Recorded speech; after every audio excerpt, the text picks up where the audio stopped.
Welcome to Novara Live. I'm Michael Walker. I'm joined by Ash Sarkar. Ash, how are you doing? I am so good because last night Kendrick Lamar stared down the barrel of a camera and called Drake a nonce. And Serena Williams crip walked. It was my Christmas.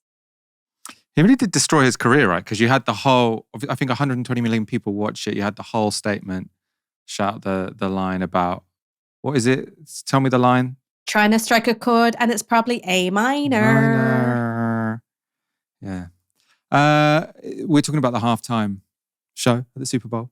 Not anymore. I mean, we've done it now. Don't worry. We're now going to move on to different topics, including the Labour Party, who are showing videos of deportations for the first time ever, apparently, to compete with Farage. We'll also discuss, I think, Farage revealing himself for what he really is, someone who wants to reduce taxes on the wealthy. And we discuss what Gen Z really believe. The Gaza ceasefire deal between Israel and Hamas has held for just 3 weeks, and now it appears to be unravelling. Hamas has announced that it will be postponing all further captive releases following what it calls Israel's violations of the ceasefire deal. This decision will have an almost immediate impact in Israel, with further Israeli captives due to be released this weekend. Now, there are thought to be 9 still alive in Gaza. In a statement, Hamas gave these specifics. Over the past 3 weeks, the leadership of the resistance has monitored the enemy's violations and its failure to comply with the terms of the agreement. These violations include delaying the return of displaced persons to northern Gaza, targeting them with shelling and gunfire in various areas of the Strip, and failing to allow the entry of humanitarian aid in all its agreed-upon forms. Meanwhile, the resistance has fully honoured its commitments. We reaffirm our commitment to the terms of the agreement as long as the occupation adheres to them. Last week, Hamas accused Israel of delaying the flow of some aid into the Strip, including tents and other mobile homes. Meanwhile, the Israeli military are also accused of opening fire on a group of Palestinians east of Gaza City on Sunday, killing 4. That was just the latest in a series of assaults on Palestinians returning to their homes across Gaza, with over 100 killed since the ceasefire began. That's according to the health ministry. But why has Hamas paused the ceasefire right now? Well, the timing might be important, with a delegation of Israeli negotiators having reportedly arrived in Qatar to iron out phase 2 of the deal. It's also worth noting that the pause comes just days after US President Donald Trump announced his plans for the US to, quote, own the Gaza Strip, forcibly removing its Palestinian owners and turning it into the Riviera of the Middle East. In response to Hamas's announcement of a pause to captive exchanges, Israel's Defense Minister Israel Katz has said this: Hamas's announcement to stop releasing Israeli hostages is a complete violation of the ceasefire agreement and the deal to release the hostages. I have instructed the IDF to prepare at the highest level of alert for any possible scenario in Gaza and to protect the communities. We will not allow a return to the reality of October the 7th. Ash, one of the things we've been reporting on and has been sort of very apparent on social media over the past 3 weeks is that while, Gaza has been completely destroyed by Israel's genocidal war, there is great relief, right, that bombing had stopped. Obviously incredibly worrying if the ceasefire does look like it could break down. I mean, the first thing to say is that for Israel, their interpretation of a ceasefire is and always has been, you cease, we fire. They've always reserved the right to enact a certain amount of military violence against Palestinian people in Gaza. And we've seen that during this 3-week time period. You still have had IDF operations taking place within the Gaza Strip. You also have the ongoing death toll from unexploded munitions. You've got the escalation of the occupation's violence in the West Bank. But you still have, some shootings. You still have deaths from live ammunition from IDF activities. Now, this is quite similar to the other, more explicitly temporary ceasefires that we saw at earlier points during Israel's genocidal war, which is the interpretation of a ceasefire still gave Israel a huge amount of room to maneuver. So for me, the thing to think about, and I can only speculate about this, isn't why would Hamas pull back from some of its agreements when it comes to the release of hostages? Because Israel breaching conditions of a ceasefire is nothing new, and it's certainly nothing new in terms of Hamas's experience of the Israeli state. For me, there is a question about, well, why these breaches of the ceasefire?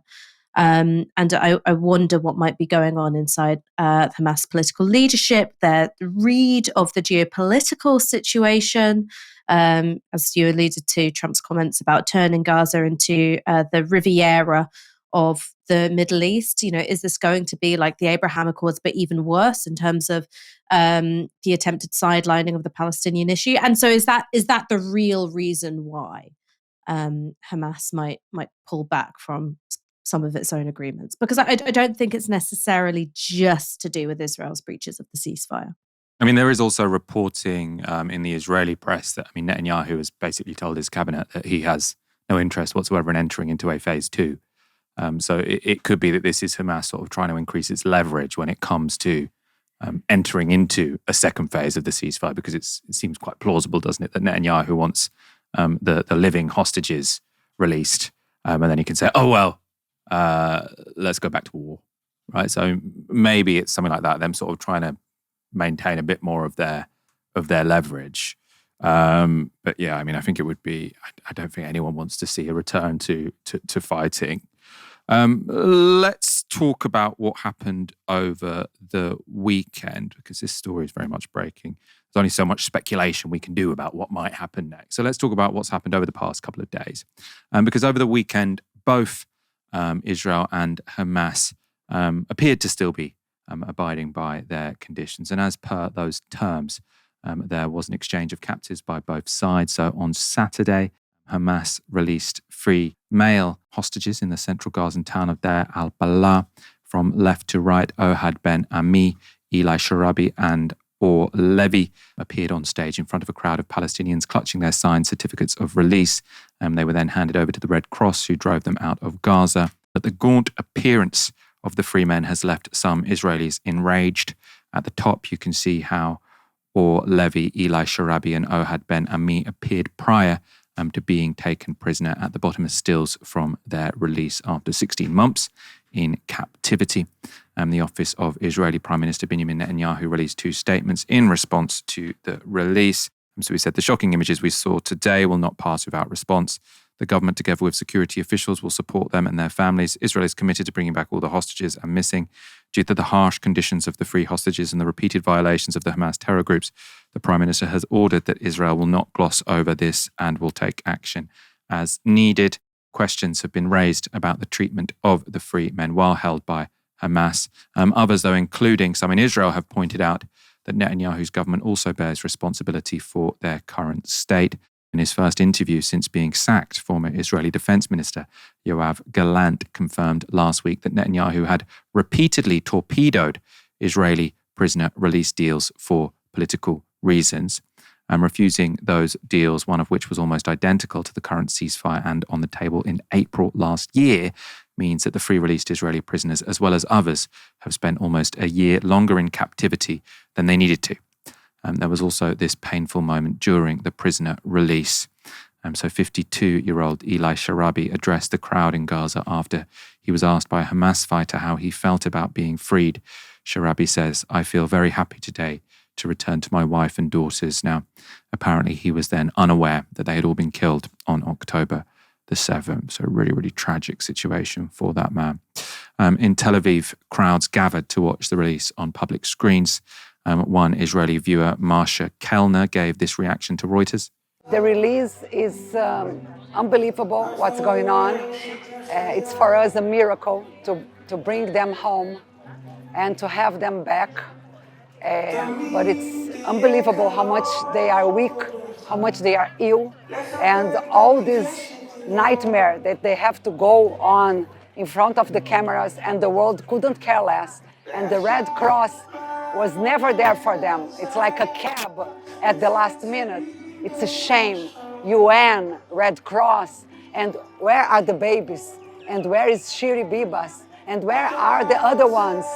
It's unbelievable. We, Israelis, are giving back Palestinians, terrorists from Hamas on the exchange. Can you imagine that? I have to say it was very unsympathetic contribution in that I didn't really sympathize with that lady. This idea, who cares about our hostages? Right? Yeah, everyone cares about these Palestinian terrorists. They don't care about our hostages. Well, except every Western leader in the world, right, who is constantly talking about Israeli hostages. Yes, I mean, they've been through terrible things. No one should take hostages.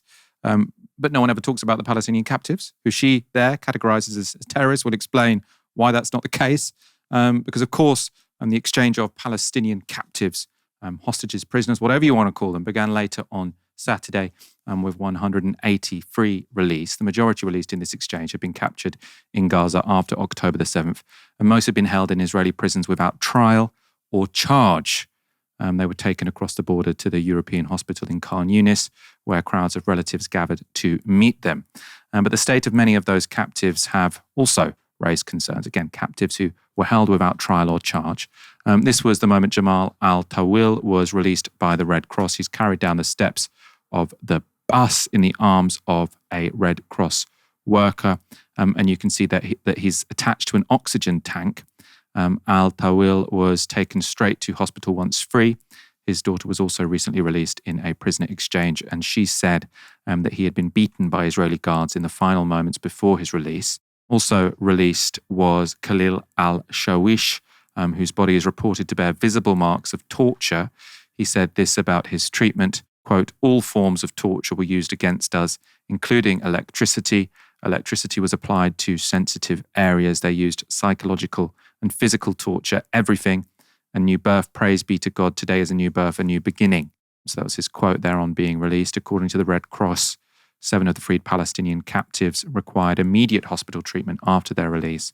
On Sunday, Israel's President Isaac Herzog appeared on Laura Kuenssberg's BBC show, where she asked him about accusations of abuse of Palestinians in Israel's prisons. There is also a strong body of evidence about appalling conditions for Palestinian prisoners, violence, abuse, and humiliation inside Israeli prisons. How can you justify that? I absolutely reject that. And I think that this equality that the BBC is always trying to make is outrageous and preposterous. Absolutely not true. We are a democracy. We abide by the rule of law. All prisoners in Israel get whatever is necessary as prisoners under the law, under the supervision of the court. Even a Supreme Court justice recently visited the prisons. And not only that, some of the prisoners, the Palestinians, didn't want to leave. They didn't want to go back to Gaza. They preferred staying in the Israeli prisons. This is reporting from the United Nations, from Israel's own leading human rights organization that has said that conditions inside Israeli prisons amount to torture. Again, how can you justify that? I totally reject that. None of them have been there or visited them. The United Nations has always shown bias. And I trust our Supreme Court, and I trust the review of our legal and judicial systems, and I believe in them wholeheartedly. May I just remind you that as a vibrant democracy, we are carrying out exactly what happened by United States or British forces in wars, including in recent wars. And not only that, let me just remind you, for example, that 3 times a week our Prime Minister is going to court because our legal system is so strong. So I trust our legal system, and I reject this comparison totally. So they haven't even visited them. Have they been allowed to visit them? Because journalists and international organizations also haven't been allowed to visit Gaza, right? Because you stopped them. If someone who was, related to Hamas sort of went on television and said, how can they say the hostages aren't being treated well? These people haven't visited them. It's because they're not able to visit them. Right? And there is extensive documented evidence that these people are subjected to torture from B'Tselem, an Israeli group from the UN. And we can just say, I reject whatever the UN said. Oh, who knows what the UN say? Right? This is false equivalent. Well, one reason it's false equivalence is because your country is the occupying power and they're the occupied people. Right? If we want to play false equivalences, maybe that's the relevant one. When we talk about Israel and the Palestinians, like they're in this sort of even fight when one is the illegally occupying power and one is the occupied people. You heard there Herzog referred to Benjamin Netanyahu's court appearances. I suppose that's to claim that he is subject to the rule of law. The Israeli Prime Minister has been giving evidence in his own defense in a criminal corruption and bribery case against him that's been dragging on for years. Obviously, Israelis don't really get tried for what they do to Palestinians because they don't really care about Palestinians. It's corruption vis-a-vis Israelis that seems to get the wheels of justice in motion for Israelis. For Palestinians, Israeli justice obviously means a very different thing. So in the occupied territories, obviously Palestinians have this experience of Israel's laws. So Palestinian booksellers Ahmad and Mahmoud Muna have appeared in a Jerusalem court this morning after Israeli police raided their long-established and renowned educational bookshop in occupied East Jerusalem. The judge ordered they be kept one further night in detention and then placed under house arrest for 5 days. Their alleged crime? Stocking this children's book called From the River to the Sea, a colouring book. It's widely available online. There are 2 branches of the educational bookshop in East Jerusalem, with the police ordering both to be closed. Mahmoud Muna's brother told The Guardian this about the police raid. They took any book that had a Palestinian icon or Palestinian flag and tried to translate it using Google Translate. They even took a copy of Haaretz as part of the search. They wanted to make us afraid, not just us. They wanted to send a message to all Palestinian people. We are now going to reopen both branches of the bookshop. I think this is the best reaction that we can do to such a situation. Other books taken by the police included The Wall and Peace by Banksy, Gaza in Crisis by Noam Chomsky and Ilan Pappé, and Love Wins by the Canadian filmmaker and photographer Afzal Huda. Ash, hostage exchanges, prisoner exchanges, captive exchanges. We often have sort of conversations about how we should refer to these people. Obviously, it's incredibly complex. What can we say about what we saw sort of over the weekend? I mean, the first thing on the use of language is that the reason why I use the word hostages to refer to the Israelis held in Gaza is because that's a widely recognised term. And I want the news and comment and analysis that we produce here at Novara Media about the situation in Gaza and the illegal occupation maintained on Palestinian territories. I want that to reach as wide an audience as possible. I don't want it to just reach an audience of people who already are aware or already feel horrified by the behavior of the Israeli state. I want this to make sense to people and to be able to capture people who don't already agree. So that's why for the case of Israelis in Gaza, I use the word hostages. When it comes to talking about Palestinians held in Israeli military detention, I will change my language according to the context. So when it comes to doing something like BBC Politics Live, I'll talk about prisoners because it's something which will make sense to that audience. For this audience, I'll use prisoners, but sometimes I'll talk about captives. And the reason why I'll talk about captives is because referring to them as prisoners implies that there is some kind of legitimate, judicial process. There has been a fair application of the rule of law. And the reason why Israel is an apartheid state, it's not simply because Arab Israeli citizens are discriminated against. They are. It's because for the occupied people of Palestine, there is an entirely different system of law which applies to them for many, many things. One is the fact that they are imprisoned in military detention, often without charge. They can be imprisoned for many years, many months without charge. That you have a system of detention for children, for minors, who are accused of, offences as trivial as throwing stones.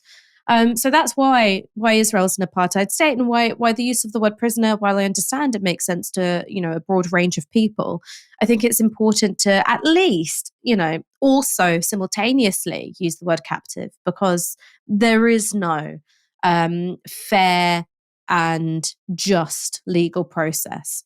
And I think that this understanding of Israel as an apartheid state also gives you an important context for thinking about the raid on the bookshop in East Jerusalem. Because I think that to an outsider, it may come across as petty. You're this a well-armed state, with this massive army, with technology which is provided by the United States, and you're freaked out by a children's book. But this is the thing about maintaining an ethno-supremacist state and a system of apartheid. It takes an awful lot of work, and that work isn't just about, fences and guns. It has to stamp out the idea of the Palestinian people, the idea of Palestinian statehood at every turn. And so there is an obvious hypocrisy, which is the offending book is one called From the River to the Sea, a colouring book aimed at children. But in Likud, the governing party of Israel, in their constitution, it says that it only recognises Israeli sovereignty between the river and the sea. So the river and the sea for me, but not for thee.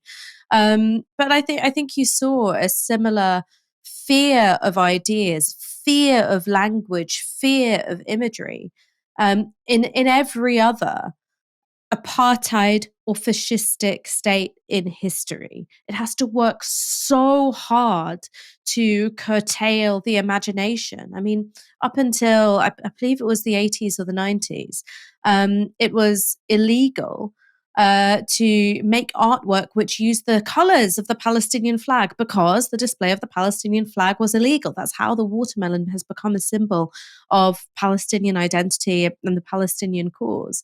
Israel is petty, not because it is confident, but because a certain kind of paranoia and pettiness is a precondition of being an apartheid oppressor. Under threat from Nigel Farage, Labour are going to ever greater lengths to show they're tough on immigration. And today they've been bragging that 600 immigration arrests were made in January. That's a 73% increase on last January. That's what they're keen to say. The arrests were the result of a series of 800 raids at businesses like restaurants, takeaways, cafes, car washes, nail bars and vapes. Immigration Minister Angela Regal gave this explanation on Sky as to why she thought this particular focus made sense.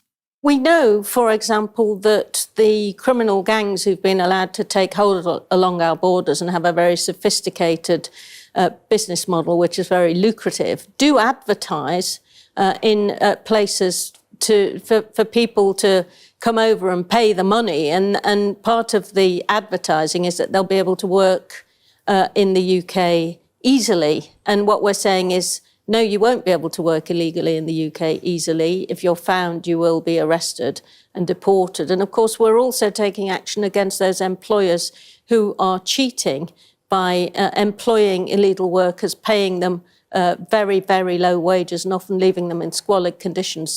So the argument being made is that the ability to work illegal is a pull factor for irregular migrants coming to Britain, and also that immigration raids are necessary to prevent employers undercutting workers by employing people without status.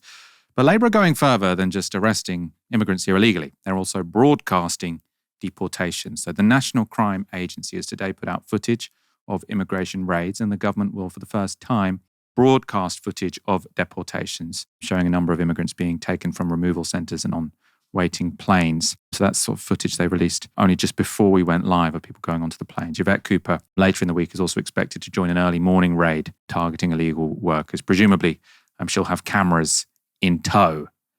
So sort of very much sort of performative toughness when it comes to migrants here working without approval, I suppose. On the Today programme, Angela Regal was asked if this was all in line with the politics originally offered by Keir Starmer.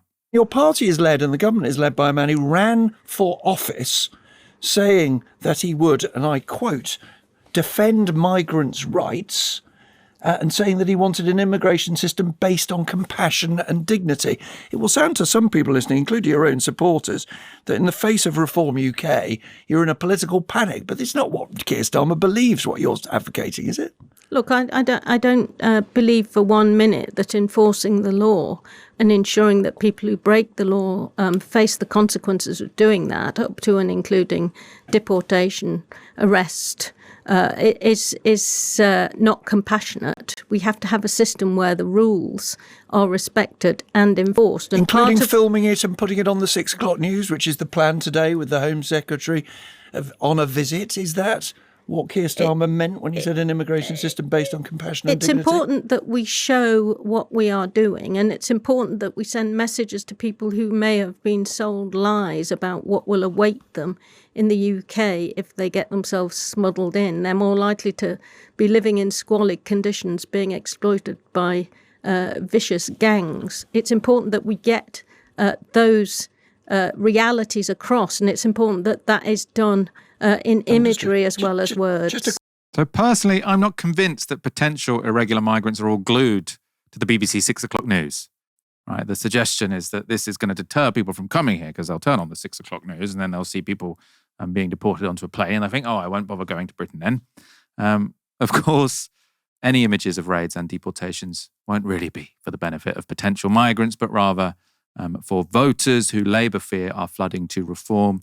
According to an article in the Sunday Times, Keir Starmer has been railing against what he calls complacent liberals for being too relaxed about immigration and its impacts. And the party also seems frustrated that the public think they are more liberal on migration than they actually are.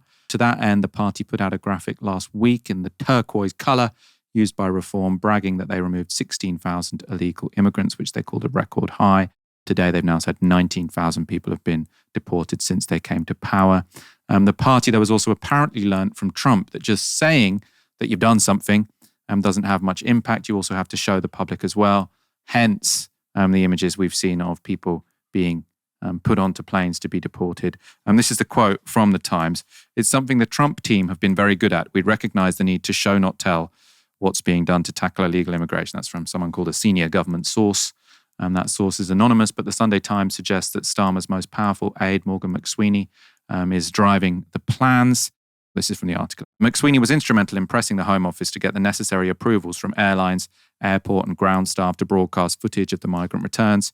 It shows staff packing bags at a migrant removal centre and then escorting returnees, half of whom were foreign criminals, off a bus and up the covered stairway of the waiting charter jet.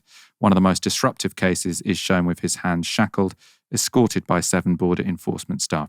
The Home Office will also issue a leaflet, a mock-up of a red-top newspaper declaring that Labour is tackling illegal immigration after 14 years of Conservative failure. Yvette Cooper seems to be very keen to go along with this plan from McSweeney, so an ally of hers, which often means that it's from Yvette Cooper herself, tells the Sunday Times this. Yvette sees the anger on the doorstep in her constituency.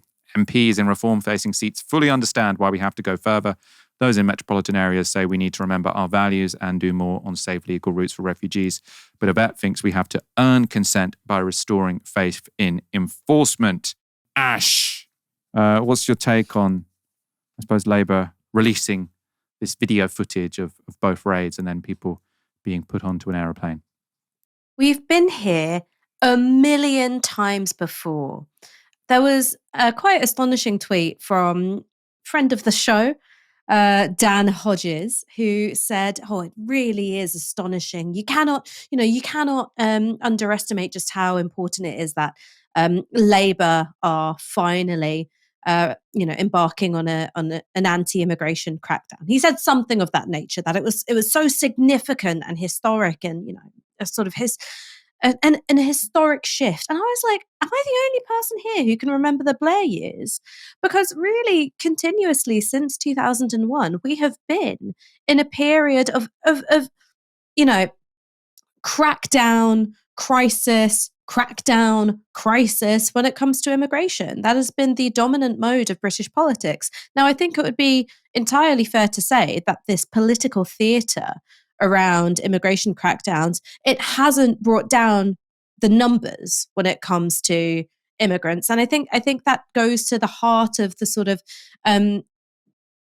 deception when it comes to this kind of political theatre. So I'll give you an example. Back in the early 2000s, you had the Sun newspaper running an Asylum Week campaign. And so it was every single day in the Sun newspaper, negative stories about asylum seekers. And the general theme was, Britain has lost control. The government has lost control. And then towards the end of Asylum Week, you had David Blunkett, who was then the Home Secretary, writing in the Sun saying, we're going to do this, this, this, and this. And it looks as though the Sun had forced the Labour government into making a concession. Now, that wasn't actually true at all. The Sun ran its Asylum Week, and Labour had planned in its grid ahead of time that David Blunkett would be then, swooping into action so that he looked like he was responding to the demands of this right-wing newspaper and the sentiments that were, echoed by its readership. During the Blair years, you did see anti-asylum crackdowns where the number of successfully granted asylum applications were halved. But one of the things that happened at the same time was the number of temporary working visas went up. This country is hungry for exploitable labor, hyper-exploitable labor. And one of the things that's produced, I think, by these crackdowns are a form of worker, a particular kind of worker who is so on the margins that you can pay them anything, treat them anyhow, house them anywhere, and they'll accept it. And the cycle goes around and around and around. So you've got this, hyper exploitable worker.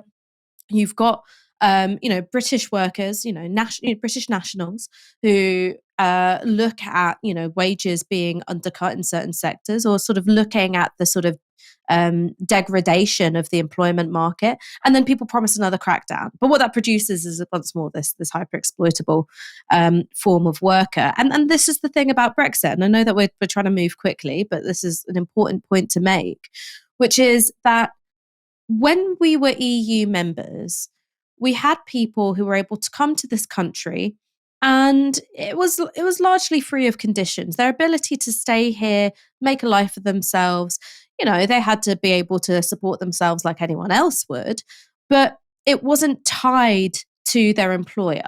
So they could do things like go on strike, they could collectively bargain, they could, quit their job if they've got a bad boss. Whereas the promise of Brexit and getting rid of freedom of movement meant that you had this fairly well-off class of migrant. And I'm not just talking in terms of income, but I mean, the conditions of their being here were quite good. They weren't turned into, a hyper-precarious form of worker. And we replaced them with people who, many of whom come from poorer countries, because that was what the global Britain promise was, is that we're no longer going to have migrants from the EU28. We're going to take them from poorer countries instead. And we're going to make them so much more dependent on their employer. We're going to make them so much more exploitable by their employer. And so what's happened is that immigration's gone up. All the people that voted Brexit are unhappy. All the people who voted Remain are also unhappy. And everyone's been screwed over. So this promise of crackdown, crackdown upon crackdown, historically, all that this has done is strengthened the political position of much more hardline anti-immigration parties. Like that's just a fact. That is something which historically has happened to Labour when they've done this. Everyone seems to have forgotten what happened in the early 2000s. And it makes me wonder, Michael, sometimes whether every other journalist in Westminster has been kicked in the head by a mule. Like, why am I the only person who can remember this? It's like that film where there's only one guy who can remember the Beatles. That's how I feel. Let's talk about Blue Labour, and then I'll sort of come back with my point. But we'll do this in the context of people talking about this new movement within Labour, because not new, reheated. I haven't been kicked in the head, Ash, don't worry. The threat of reform, who overtook Labour for the first time in a YouGov poll last week, has seen the revival of the Blue Labour idea. Now, this is the theory that Labour can best serve its purpose by leaning into social conservatism while being more left-wing on the economy. Politics Home had a piece last week on a small group of MPs led by Dan Carden, who were planning to revive the idea. Blue Labour was reasonably influential under Ed Miliband, but lost support after the election defeat in 2015 and the controversy over controls on immigration. Muggs Carden, who was part of the Socialist campaign group, says he doesn't mind the brands. This is from Politics Home. I'm not scared of the term Blue Labour, said Carden. He does not mind the term socially conservative either, because progressive politics has threatened communities. It's challenged the value of long-standing institutions, from trade unions to churches. I think it's been incredibly damaging to have those things undermined and diminished. How does he explain his journey from the Labour Left Socialist Campaign Group to Blue Labour? If I've moved anywhere, it's from left to left, he replies. I spoke out on the grooming gangs issue, and one or two people in here joked with me. I hope people say you're far right now. I mean, that's madness, Carden says. It suggests to me there is something really broken in this place, and there is such a wide disconnect that I'm almost pulling my hair out. I assume this place is sort of Parliament and the Labour Party in Parliament. Critics of Blue Labour say that if the party swings to the right on social issues, they will lose as many votes on the left to the Greens and the Lib Dems, but they might take heart from polls like this from YouGov last week. I think the poll sort of being referred to there was one about reform being ahead in the polls, but then there's also this one. Do you think that the Labour government's policy on immigration is too strict, not strict enough, or about right? And then too strict, 7%, not strict enough, 56%, about right, 14%, don't know, 23%. So you can see people who want it to be looser than it currently is, a tiny minority of the electorate. Ash, let's talk about this. I suppose where I stand on this is I think the Blue Labour thing, purely electorally, could work, actually, but you have to do the economically left-wing populist thing. I think one critique that sort of Keir Starmer is getting at the moment, which is absolutely right, is he's not choosing any sort of battles to have. You have to be making the news constantly in this day and age, right? Sort of 24-hour news cycles. You have to constantly be pushing your narrative out there. If he was sort of saying, I'm going to control the borders, but also I'm going to take on the bankers, and I'm going to tax super wealthy people so that I can do loads and loads of apprenticeships for young people who want to work in construction, right? I think that is the kind of vision that could appeal to people, because I suppose one reason why I think this polling is relevant, because I see a lot of people sort of say, well, if they sort of brag about deportations, that will turn off loads of people. I mean, there is a supermajority in the country that probably has no problem with deportations, right? I mean, personally, I think unless you're going to have no borders, you're going to have some deportations, right? That's how you enforce a border. Whether or not you bring a video camera along is a different question. But what has never really been tried in this country is a Blue Labour where you actually do economic populism as well as being a little bit socially conservative. What say you? Well, I mean, the thing about Blue Labour is that they don't pick fights of their own either. So what they try and do is that they say, okay, well, we're going to be a bit more economically left-wing, and we're going to, trumpet our connection to the trade unions. That often means the trade union leadership rather than rank and file members. That those interests are not always completely in alignment. And then sort of taking the more conservative position on a variety of cultural issues and immigration, right? That's been the thing that they've done. And I don't see where it has been successful in the British political context. And in particular, I've not seen it I've not seen it be successful, post financial crisis. And that sort of makes me think that, you might look at the sort of Labour governments of the 60s and 70s, and you might look at someone like Harold Wilson, and you might go, okay, well, that's a Labour tradition that existed. It clearly worked then, so we just need to revive it now. I mean, Labour's coalition is very, very different now. While I think you're totally correct to say that there is, the desire for open borders and no deportations whatsoever is a minority position. You still have to deal with the fact that Labour's base is multi-ethnic, working class, downwardly mobile graduates, or at least it was before they told us all to go hang, and older, slightly more socially conservative voters, centred around small towns and former industrial heartlands. That's a difficult coalition to keep together. And I don't the person who's come closest, I think, to building that into some kind of political majority. It wasn't Ed Miliband when he was doing, controls on immigration on a mug. It was Jeremy Corbyn in 2017. So I think that that's something that's got to be taken into account. Now, obviously, Jeremy Corbyn in 2017 wasn't able to win a general election. That's something which has to be learnt from. But I don't see where the successes have been for this blue Labour position. I think you're right to say that, there is a big old chunk of voters out there who, lean more to the right on immigration and lean more to the left on economics.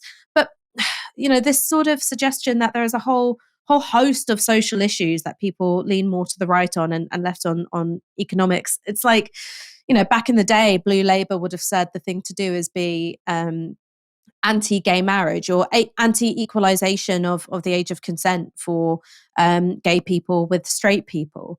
And they would have said, well, because, there are lots of people who are socially conservative and people who are more left-wing on the economy. And the context on those issues has changed. So I don't know. I worry about the way in which blue Labour sort of take this, out of time and, something which seems like a cast iron political roulette. From one vantage point, 20 years later, it looks really different. I mean, the example people always put forward is the one where it worked, at least electorally, is in Denmark, where you had the Social Democrats who went sort of, they came out against mass immigration, and they actually sort of have been in power for the last 8 years or something. And apparently, I'm not an expert on Danish politics, and I'd like to find out more about it. I'm not an expert on Danish politics, but one of the things that I would say is that we've got a much, we've got a lot more ethnic diversity in this country. Yeah, no, I agree. I suppose where I sometimes disagree with people on Twitter, I know I shouldn't, make my politics based on what people on Twitter say, is that that's your first problem, Michael. Ethnically diverse people don't necessarily think what activists would sometimes assume they think. So there'll be a supermajority of people who don't want immigration to get looser, and they will be of all ethnic backgrounds. That's completely true. That's completely true to say that, ethnic minorities aren't automatically in favor of a more liberal immigration regime, right? You're completely right to say that. But what is true is that, when you start giving it faith, flag, and family, them same ethnic minorities are going to be a bit like, this sounds a little sus to me. Yeah, potentially. We need to see the polling on it. Let's look at some polling of Gen Zers. That's our next story.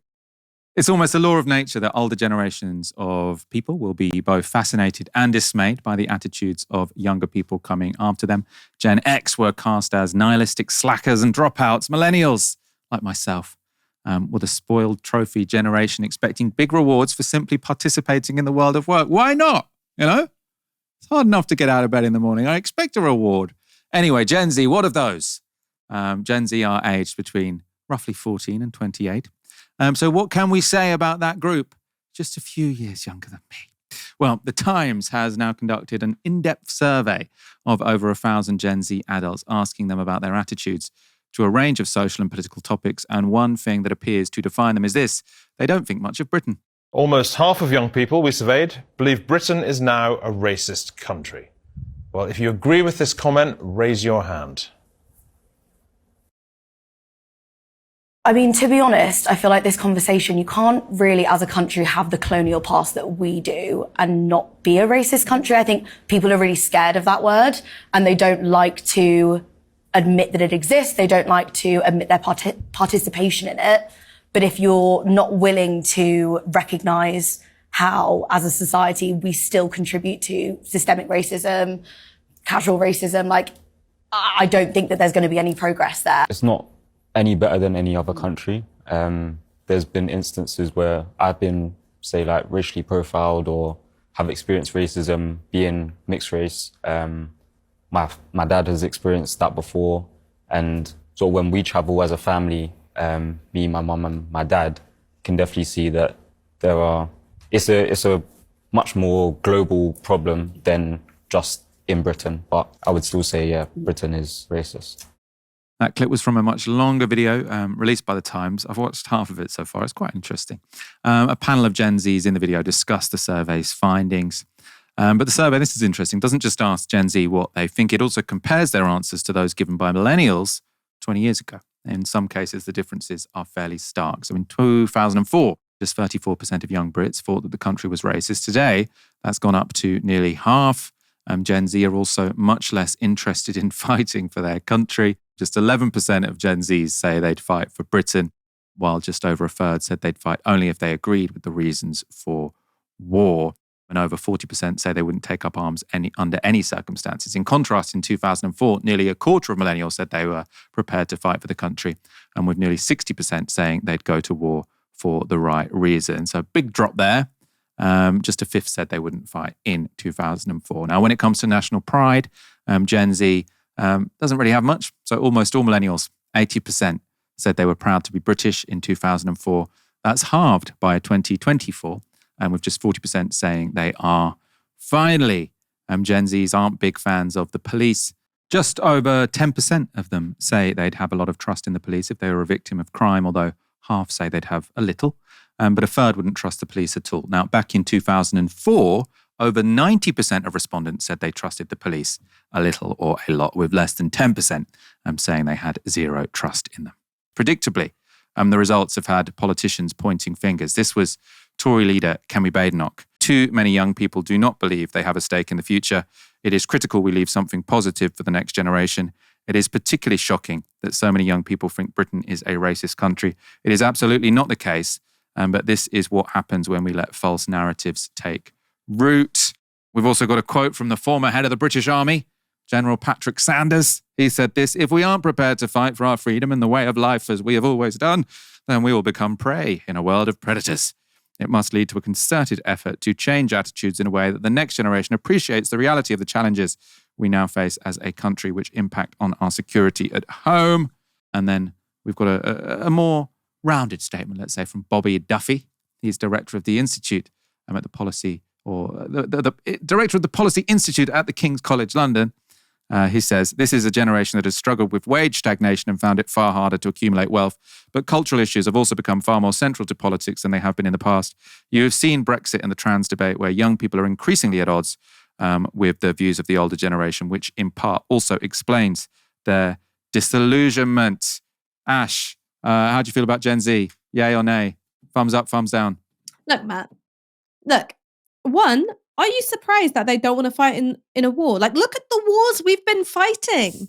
You know, in the time that they've been alive. It's not that they'd be looking at Iraq or Afghanistan and being like, you know what, that seems like a really morally good decision that I could make. So they're a product of the history that they've lived through, which is, you know, a completely disastrous war on terror, which destabilized the Middle East and resulted in us experiencing terrorist attacks here at home. They have witnessed the sort of, you know, slow corrosion of the social contract. And in particular, the idea that, you know, older generations are going to bequeath a better world to the young than they themselves inherited. I mean, that's gone completely out the window. And I think when it comes to questions like, is Britain racist, which is the kind of question I would find really difficult to answer, because it's like, well, how do you want me to answer it? You know, on the one hand, I think that there's been like obviously huge movement in the direction of acceptance and tolerance and mixing, which I think are all good things. But we still produce racially unequal outcomes. And I don't think that that's a product of the sort of inherent inferiority of any particular ethnicity. I think that that's made by racist institutions. You know, I think that I remember being a young millennial and there being these sort of confected moments of outrage where, you know, young people would be polled on things and the Times would get to sort of sternly wag a finger at us. And I think this is something which happens with every generation. But the thing that you need to bear in mind is that, like, for every generation, regardless of whether or not you agree with the positions that they've taken, is that they are a product of their history. They're a product of the world which older generations have made for them.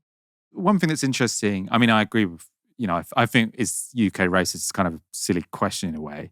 But the changes are interesting, right? So a lot more people now, or a lot more Gen Zers think the country is racist than people of their age at the time did 20 years ago. And I mean, I don't think the country's, I mean, correct me if you have a different opinion, but I think the country probably hasn't become more racist in the last 20 years. So this is either sort of like an increased awareness, or what do you think?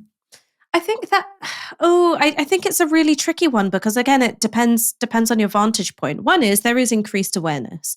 The importance of Black Lives Matter, the fact that, you have, growing ethnic diversity in this country. And when you're interacting with people on the basis of, somewhat equal citizenship, it changes the game, and it means that their experiences and worldview have more impact and influence on what you get taught. So there's a greater awareness of racism. That's true. But I also think the feeling about the direction of travel is different. I think in 2004, lots of people thought that they were, on a one-way express train to liberal multiculturalism. I don't think people feel the same way now.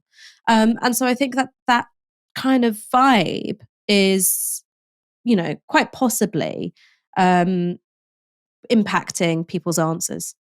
Yeah. No, actually, I think that's a really smart answer. Because I assume if you counted up the number of racists in the country, there were more 20 years ago than there are now, because sort of the direction of travel when it comes to, are you happy living to someone of a different ethnic background, living next to them, or your children marrying them, and all of those things, I think we've gone in the positive direction. But in terms of that idea of the direction of travel of the country, it depends.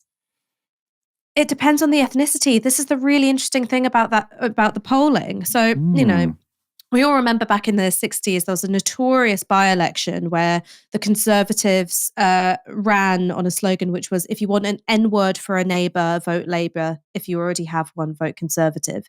And so that was very much, the primary figure of disdain and horror was someone who was Black. And then I think this is like a war on terror era thing. People go, I'm not racist. I like Black people. Black people are like, hang on a second, like we're still like getting like completely fucked by police racism over here. But like people go, I'm not racist, I like Black people. It's Muslims I have a problem with. And so you'd see in terms of the polling, a fall in the number of people saying that they would feel uncomfortable if they lived next door to a Black person, or if, their sister or daughter married a Black person. That goes down. What goes up? Living next door to a Muslim, or sister or daughter marrying a Muslim. So people are actually more hostile to Muslims than they were 20 years ago in opinion polls? I can't say 20 years ago, but I remember looking at some polling about this, which would have been around 2020, 2021, and that was the direction of travel. And that's because the sort of idea of what a Muslim stands for became, hugely like toxified and politicized during the war on terror. So these things don't move in one direction all at the same time. Racism is a complex technology with a lot of moving parts. Nigel Farage is making a lot of hay out of Labour's changes to inheritance tax rules for family farmers. But at a rally today, he made it clear it's not just the taxes paid by farmers that he has in his sights. Let's just stand up and say no to death taxes, full stop. End death taxes. They're wrong. They're immoral in every level.